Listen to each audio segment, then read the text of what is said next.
1916, bataille de Verdun, 10 mois de combat dans l'enfer des tranchées.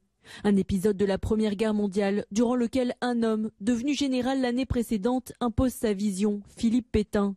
Il forge sa réputation et fait partie des chefs militaires qui conduisent la France à la victoire.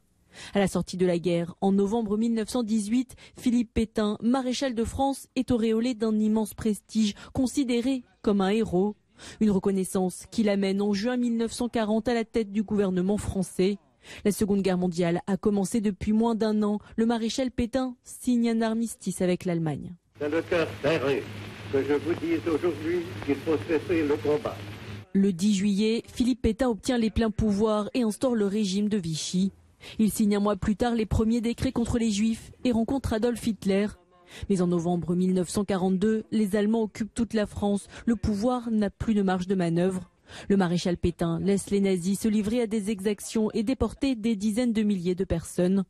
Le régime de Vichy s'effondre finalement à l'été 1944. Moins d'un an plus tard, Philippe Pétain se rend à la justice française. Reconnu coupable d'indignité nationale, il est d'abord condamné à mort. Finalement emprisonné à perpétuité, il meurt en détention en 1951.